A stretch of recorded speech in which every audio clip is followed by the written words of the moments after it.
Hello বাচ্চো, welcome to Biohack NEET প্রস্তুতির জন্য বাংলা ইউটিউব চ্যানেল।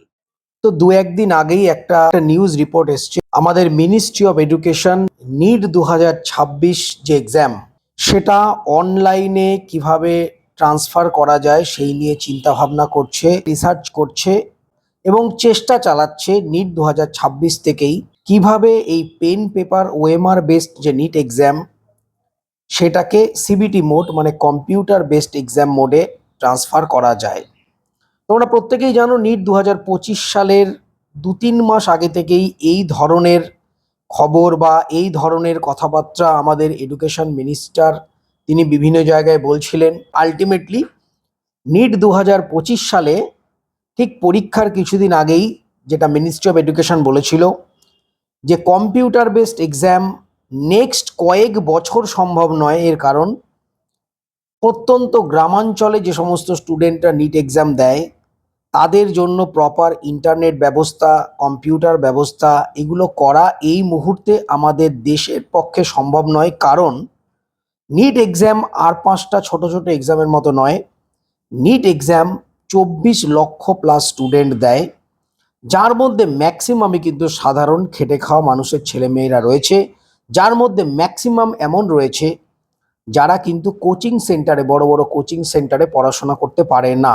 তো সেই ব্যাপারগুলো ভেবে দেখে নেক্সট কয়েক বছর আমাদের এই পরিস্থিতি নেই যে নিট এক্সাম কম্পিউটার বেসড করা। কিন্তু আবার যাকে তাই, যখন এই নিট এক্সাম নিয়ে নানা রকম প্রত্যেক দিন একটা করে স্ক্যাম সামনে আসছে, এটাকে ঘুরিয়ে দেওয়ার জন্য আবার বলা শুরু করেছে যে নিট এক্সাম কম্পিউটার বেসড 2026 থেকে হতে পারে, কথাবার্তা চলছে। তার সাথে সাথে বছরে 2বার এক্সাম। মিনিস্ট্রি অফ এডুকেশন এই নিট যে এক্সাম সেটাকে কম্পিউটার বেসড করলে কি কি সুবিধা, কি কি অসুবিধা, এই সমস্ত ব্যাপার নিয়ে ডিটেলসে আলোচনা করেছে। তোমরা চাইলে এই যে নিউজ রিপোর্টগুলো গিয়ে পড়ে নিতে পারো। আমি জাস্ট মেন পয়েন্টগুলো তোমাদের সামনে বলছি। তো মিনিস্ট্রি অফ এডুকেশন যেটা বলতে চাইছে, কম্পিউটার বেসড এক্সাম হলে অনেক সহজেই রেজাল্ট বার করা যাবে। পেপার লিক বা আরও যে সমস্ত পরীক্ষার ইররেগুলারিটি হয় সেগুলো থেকে দূরে থাকা যাবে, সেগুলো হবে না। এবং যদি কোনো কোর্ট কেস হয় সেক্ষেত্রে এভিডেন্স থাকবে, ডিজিটাল ডকুমেন্টস থাকবে, এই সমস্তগুলো থাকবে, এটা বলেছে। এবং মিনিস্ট্রি অফ এডুকেশন এটাও বলেছে যে আমরা বিভিন্ন সাকসেসফুলিভাবে জেই মেন, সিইউইটি বা অন্য অন্য বড় বড় এক্সাম কম্পিউটারে আমরা করছি। তো নিট এক্সামও করা অসম্ভব কিছু নয়, নিট এক্সামও করা যেতে পারে। কিন্তু আমরা প্রত্যেকবার কিন্তু দেখি যে কম্পিউটার এক্সাম হলেও তারও পেপার লিক হয়, তারও নানান রকম অসুবিধা আমরা কিন্তু দেখতে পাই। তো যাই হোক, মিনিস্ট্রি অফ এডুকেশনের তরফ থেকে এই সমস্ত সুবিধার কথাগুলো বলা হচ্ছে কম্পিউটার বেসড এক্সাম এলে। এবার মেন যে অসুবিধা, মানে কম্পিউটার বেসড এক্সাম যদি হয় তার মেন অসুবিধা কিছু রয়েছে। যেমন 1 নম্বর অসুবিধা, প্রপার এক্সামিনেশন সেন্টার তৈরি করা। আমরা জানি যে প্রত্যন্ত গ্রামাঞ্চলে, ছোট ছোট শহরাঞ্চলেও নিট পরীক্ষার এক্সাম সেন্টার তৈরি করতে হয়। এর কারণ স্টুডেন্টরা অনেক দূর অবধি ট্রাভেল করে পরীক্ষা দিতে কিন্তু পারে না। যদি কম্পিউটার বেসড এক্সাম করতে হয় তাহলে এই প্রত্যন্ত গ্রামাঞ্চলের যে সেন্টারগুলো তুলে দিতে হবে, বড় বড় জায়গায়, বড় বড় সিটি এলাকায় সেন্টার করতে হবে এবং এক একজন স্টুডেন্টকে 300, 400, 500 কিলোমিটার ট্রাভেল করে পরীক্ষা দিতে হবে। তো এইটা একটা বড় প্রবলেম। 2 নম্বর, নিট পরীক্ষা যেহেতু 24 লক্ষ 25 লক্ষ স্টুডেন্ট দিচ্ছে, অতগুলো কম্পিউটার অ্যারেঞ্জমেন্ট করা, পাওয়ার ব্যাকআপের সিস্টেম রাখা, ইন্টারনেটের ফেসিলিটি রাখা, এগুলো কিন্তু এক কথায় অসম্ভব। এর কারণ সামান্য পেন পেপার মোডে আমরা দেখেছিলাম মধ্যপ্রদেশে পাওয়ার কাটে কি ঘটনা ঘটেছিল। আরও ভারতবর্ষের বিভিন্ন যে সেন্টারগুলো, কোথাও পাখা চলে না, কোথাও লাইট জ্বলে না, কোথাও ঘুমচি মতো ঘর, আলো বাতাস ঢোকে না, কোথাও চেয়ার টেবিল বেঞ্চি ভাঙা, আরও তো নানা রকম রয়েছেই। তো এই হচ্ছে পরিস্থিতি। এই পরিস্থিতিতে প্রত্যেকটা সেন্টারে পাওয়ার ব্যাকআপ রাখা এগুলো কল্পনার অতীত, এগুলো পসিবল নয়। ছোট ছোট এক্সাম 2 লাখ, 4 লাখ, 5 লাখ স্টুডেন্টের জন্য পসিবল, কিন্তু 24-25 লক্ষ স্টুডেন্টের জন্য এটা পসিবল নয়। এছাড়াও নিট এক্সাম যদি কম্পিউটার বেসড করতে হয়, কিছু না হলেও মাল্টিপল টু মাল্টিপল শিফটে করতে হবে এবং সেই মাল্টিপল শিফটে করলে যে প্রত্যেকের যে ইকুয়ালিটি সেটা কিন্তু থাকবে না। তোমরা হয়তো অনেকেই জানো, যারা আমার চ্যানেল ফলো করো, আমি বলেছিলাম কয়েকদিন আগেই নিট পিজি যে এক্সাম 2-3টে শিফটে করার কথা ছিল, সুপ্রিম কোর্টে কেস হয়েছে।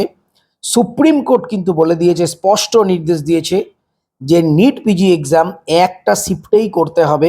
কেননা কোশ্চেন পেপার যদি বিভিন্ন রকম হয়, প্রত্যেক স্টুডেন্ট সমান অ্যাডভান্টেজ পায় না, কেউ অ্যাডভান্টেজ বেশি পায়, কেউ অ্যাডভান্টেজ কম পায়। তোমরা নিজেরাও নিউজ চ্যানেলগুলোতে হয়তো দেখেছো। সেই কারণেই NEET PG exam computer based হলেও সিঙ্গেল শিফটে হয়েছে এবছর।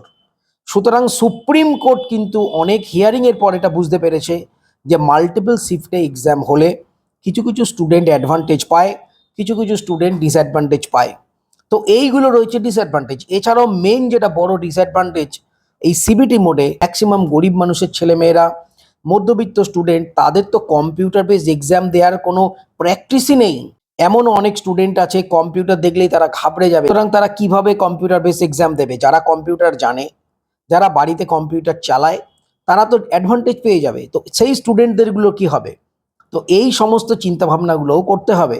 হঠাৎ করে একটা কম্পিউটার বেসড এক্সাম করে দিলাম সেটা কিন্তু নয়। তারপরে এই ব্যাপক ইনফ্রাস্ট্রাকচার, সেটাও রেডি করা 2026-এ কোনো মতেই পসিবল নয়। এই সমস্ত কথাগুলো বলে গভর্নমেন্ট এবং মিনিস্ট্রি অফ এডুকেশন তারা প্রমাণ করতে চাইছে আমরা অনেক ভালো চাইছি। আমরা চাইছি যে নিট এক্সামকে একটা স্ট্যান্ডার্ড জায়গায় পৌঁছে দিতে, কিন্তু সেই স্ট্যান্ডার্ড জায়গায় পৌঁছে দিতে গিয়ে যদি গরিব খেটে খাওয়া মানুষের যে ছেলে মেয়ে, তারা যদি ডিসঅ্যাডভান্টেজ পায়, তারা যদি সুযোগ না পায়, সেটা তো একতরফা হয়ে যাবে। তো এই ব্যাপারগুলো কিন্তু ভাবার পুরো দরকার রয়েছে। যতক্ষণ না পর্যন্ত প্রত্যেকজন স্টুডেন্ট, সে গরিব হোক, বড়লোক হোক, যেরকমই হোক, তারা কম্পিউটার বেসড এক্সাম দেওয়ার জন্য প্রপার প্র্যাকটিসের সুযোগ পাচ্ছে, প্রপার ফ্যামিলিয়ার হচ্ছে, কম্পিউটার বেসড এক্সাম কোনো মতেই পসিবল নয়। অ্যাটলিস্ট আমি সাপোর্ট করি না। আমি কম্পিউটার বেসড এক্সামের বিপক্ষে নই। আজ নয়তো কাল কম্পিউটার বেসড এক্সাম হবে, কিন্তু তার জন্য যে প্রিপারেশন দরকার সেটা এই 7-8 মাসে কোনোভাবেই পসিবল নয়। সেটা আমরা প্রত্যেকে জানি। নিট এক্সাম কম্পিউটার বেসড করতে হলে মিনিমাম 10 থেকে 12 বা তারও বেশি শিফটে করতে হবে। এতগুলো সেটের কোশ্চেন নর্মালাইজেশন কিভাবে করবে? তো এই ব্যাপারগুলো তো রয়েছে। আরও যেটা main problem, computer based exam হলেই তো আর এমন নয় যে পেপার লিক হবে না। পেপার লিক তো হতে পারে। এছাড়াও সাইবার অ্যাটাক হতে পারে, হ্যাক করতে পারে কেউ। কেননা দেখো, একটা জিনিস মনে রাখবে, প্রাইভেট ম্যানেজমেন্টে পড়ে তার 1 কোটি টাকা খরচা। তো এমনও অনেক মানুষ আছে যারা একটা গভর্নমেন্ট এমবিবিএস ভালো সিটের জন্য 70, 80, 90 লাখ, এমনি 1 কোটি টাকাও দিতে পারে। সুতরাং যে সমস্ত হ্যাকাররা রয়েছে তো হ্যাক করে ফেলতে পারে। সেই পর্যাপ্ত সাইবার সিকিউরিটি, সেটাকেও ডেভেলপ করতে হবে। এত কিছু হলে তবেই আলটিমেটলি কম্পিউটার বেসড এক্সাম সম্ভব।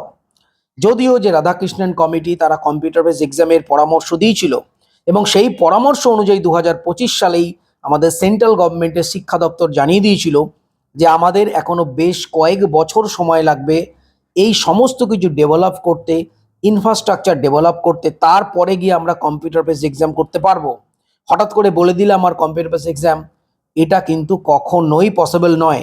গভর্নমেন্ট যেটা চাইছে, শিক্ষা দপ্তর যেটা চাইছে, কম্পিউটার বেসড এক্সাম করব, তার তুলনায় তারা কিছু অ্যাডভান্টেজ বলেছে, কিন্তু অ্যাডভান্টেজের তুলনায় ডিসঅ্যাডভান্টেজ এই ক্ষেত্রে অনেক বেশি। আমার ধারণা নেক্সট কয়েক বছর সময় লাগবে এই টোটাল ইনফ্রাস্ট্রাকচার ঠিক করতে, তারপরেই শুধুমাত্র কম্পিউটার বেসড এক্সাম সম্ভব। তো সবাই খুব ভালো থেকো, মন দিয়ে পড়াশোনা করো, চ্যানেলটা সাবস্ক্রাইব রাখো, নোটিফিকেশনটা অন রাখো নিট রিলেটেড যাবতীয় ইনফরমেশনের জন্য। টাটা।